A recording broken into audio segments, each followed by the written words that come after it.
Assalamualaikum warahmatullahi wabarakatuh. Perkenalkan, nama saya Fitria Rizky Batubara, NPM 19082600067, blog muskuloskeletal.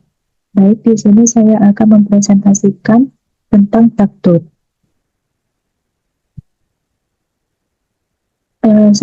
Secara definisi, fraktur merupakan istilah medis serius yang terjadi ketika tulang patah atau retak akibat trauma fisik atau stres yang berlebihan. Penyebab fraktur dapat disebabkan oleh trauma langsung seperti kecelakaan atau jatuh, dan dia juga bisa disebabkan oleh stres berulang pada tulang. Patofisiologi dari fraktur itu di mana tulang bersifat rapuh, namun cukup mempunyai kekuatan dan gaya pegas untuk menahan. Tetapi, apabila tekanan eksternal yang datang lebih besar dari yang dapat diserap tulang, maka terjadilah trauma pada tulang yang mengakibatkan rusaknya atau terputusnya kontinuitas tulang. Penyembuhan fraktur kisaran antara 3 minggu sampai 4 bulan. Di mana waktu penyembuhan pada anak-anak itu dia secara kasar separuh waktu penyembuhan daripada dewasa. Terdapat tahapan dalam penyembuhan dari fraktur. Yang pertama itu dia ada fase inflamasi. Kemudian fase 2 itu dia akan mengalami proliferasi sel. Fase 3 dia akan mengalami pembentukan dan penulangan halus atau yang disebut dengan ossifikasi. Dan fase terakhir itu dia fase 4 di mana itu dia merupakan remodeling atau penyembuhan untuk menjadi tulang dewasa. Klasifikasi dari fraktur di mana yang pertama itu dia ada fraktur tertutup atau closed. Itu dia bila tidak terdapat hubungan antara fragmen tulang dengan dunia luar, di mana itu dia juga bisa disebut dengan fraktur bersih tanpa komplikasi. Nah, pada fraktur tertutup ini dia terbagi lagi klasifikasinya berdasarkan keadaan jaringan 5 sekitar trauma. Yang pertama itu ada tingkat 0, di mana itu biasanya frakturnya itu dengan sedikit atau tanpa cedera jaringan lunak sekitarnya. Dan tingkat 1 itu dia merupakan fraktur dengan abrasi dangkal atau membak kulit dan jaringan sekitar. Dan tingkat 2 itu dia frakturnya itu lebih berat dengan kontusio jaringan lunak bagian dalam dan pembengkakan. Kemudian ada tingkat 3 di mana itu dia mengalami cedera berat dengan kerusakan jaringan lunak yang nyata dan ancaman dari sindroma kompartemen. Dan fraktur terbuka atau yang disebut dengan open atau compound itu terjadi apabila terdapat hubungan antara fragmen tulang dengan dunia luar karena adanya perlukaan kulit, di mana fraktur terbuka ini terbagi menjadi 3 derajat menurut Ergustilo, di mana derajat pertama itu dia luka bersih dengan panjang luka kurang dari 1 cm. Kemudian derajat 2 panjang lukanya itu dia lebih dari 1 cm tanpa kerusakan jaringan lunak yang berat.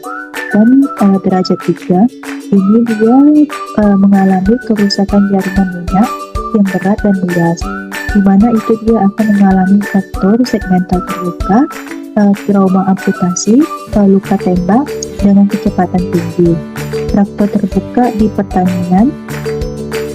Kemudian fraktur ini dia perlu di repair vaskular, dan frakturnya itu dia lebih dari 8 jam setelah kejadian. Kemudian fraktur derajat 3 ini terbagi lagi menjadi derajat 3A, 3B, dan 3C. Terdapat jenis fraktur yang umum. Yang pertama ada fraktur tertutup atau closed fraktur, di mana itu dia tulangnya patah tapi tidak menembus kulit.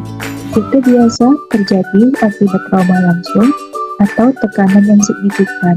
Kemudian ada fraktur terbuka atau open fracture, di mana itu dia biasanya tulang patah menembus kulit, sehingga luka terbakar terbentuk di atas fraktur. Dan ini dia juga berisiko terhadap infeksi dan membutuhkan penanganan medis yang segera. Ada juga fraktur brain stick, di mana itu dia terjadi ketika tulang patah sebagian, mirip dengan cara cabang pohon yang patah. Dan fraktur brain stick ini umumnya terjadi pada anak-anak karena tulangnya itu lebih fleksibel daripada orang dewasa. Selanjutnya ada fraktur transversal, di mana itu dia merupakan garis patah tulang melintang secara horizontal. Ini dia terjadi akibat trauma langsung atau gaya tekan. Kemudian ada fraktur spiral, di mana itu garis patah tulangnya itu melingkar atau spiral sepanjang tulang. Dan umumnya ini dia terjadi akibat cedera, putaran atau torsi. Kemudian ada fraktur comminuted atau comminuted fracture, di mana itu dia terjadi tulang patah menjadi 3 atau lebih potongan kecil. Dan umumnya ini dia terjadi akibat trauma yang kuat. Fraktur depresi, di mana itu tulangnya itu akan menekuk ke dalam atau terdorong ke dalam, dan biasanya ini dia terjadi pada tulang tengkorak. Gimana sih gejala dan penanganan dari fraktur ini? Nah, gimana gejala fraktur ini dia dapat mencakup nyeri, pembengkakan, deformitas atau perubahan bentuk tulang, serta gangguan fungsi di area yang terkena. Diagnosa ini biasanya dibuat melalui pemeriksaan fisik, radiografi atau genetik, dan kadang-kadang dengan CT scan untuk melihat dengan lebih detail. Penanganan fraktur tergantung pada jenis dan lokasi fraktur, tetapi dia itu dapat meliputi yang pertama ada imobilisasi, di mana imobilisasi itu dia misalnya dengan menggunakan penyangga atau gips untuk menjaga tulang tetap dalam posisi yang tepat. Kemudian reposisi atau reduksi, di mana itu prosedurnya untuk mengembalikan tulang ke posisi semula, terutama pada fraktur yang tidak beraturan. Gimana sih penanganan dari fraktur ini? Yang pertama itu operasi. Dibutuhkan untuk fraktur yang kompleks atau terbuka, di mana pemasangan perangkat internal seperti pin, plat, atau sekrup mungkin diperlukan. Kemudian pemulihan fraktur ini biasanya melibatkan rehabilitasi fisik untuk mengembalikan kekuatan dan fungsi normal tulang dan otot. Kemudian konsultasikan dengan dokter atau profesional kesehatan untuk diagnosis dan penanganan yang tepat. Jika Anda atau seseorang yang Anda kenal itu mengalami cedera dan juga fraktur. Bagaimana sih kita cara mendiagnosa dari fraktur ini?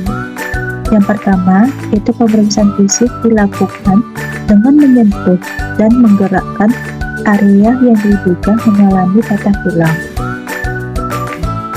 Kemudian, untuk membantu penegakan diagnosis, itu juga perlu beberapa pemeriksaan penunjang, seperti foto ronsen, CT scan atau MRI, bone scan atau tes pemindaian tulang, pemeriksaan darah, dan pemeriksaan kepadatan tulang atau bone mineral densitometry yang optimal. Pencegahan dari fraktur ini meliputi tindakan untuk mengurangi resiko cedera, seperti menghindari kecelakaan, memakai perlindungan saat berolahraga atau bekerja, serta mempertahankan gaya hidup yang sehat untuk memperkuat tulang. Adapun prognosis dari fraktur ini di mana dapat bervariasi tergantung pada banyak faktor termasuk lokasi, jenis, dan keparahan cedera. serta usia dan kesehatan umum pasien. Pemulihan biasanya itu dia akan melibatkan rehabilitasi fisik untuk memulihkan kekuatan dan mobilitas tulang dan otot yang terkena.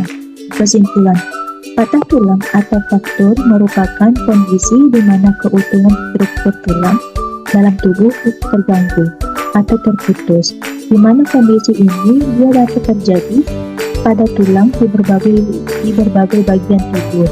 Namun, lebih sering terjadi pada tulang tangan, pinggul, selangkah, lengan atas, dan kaki.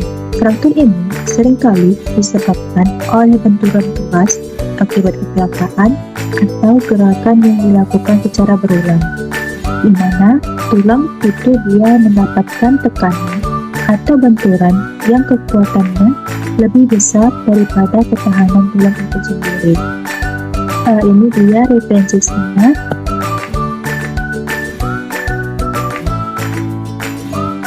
Sekian hasil presentasi saya. Apabila saya ada salah kata atau pengucapan, mohon dimaafkan.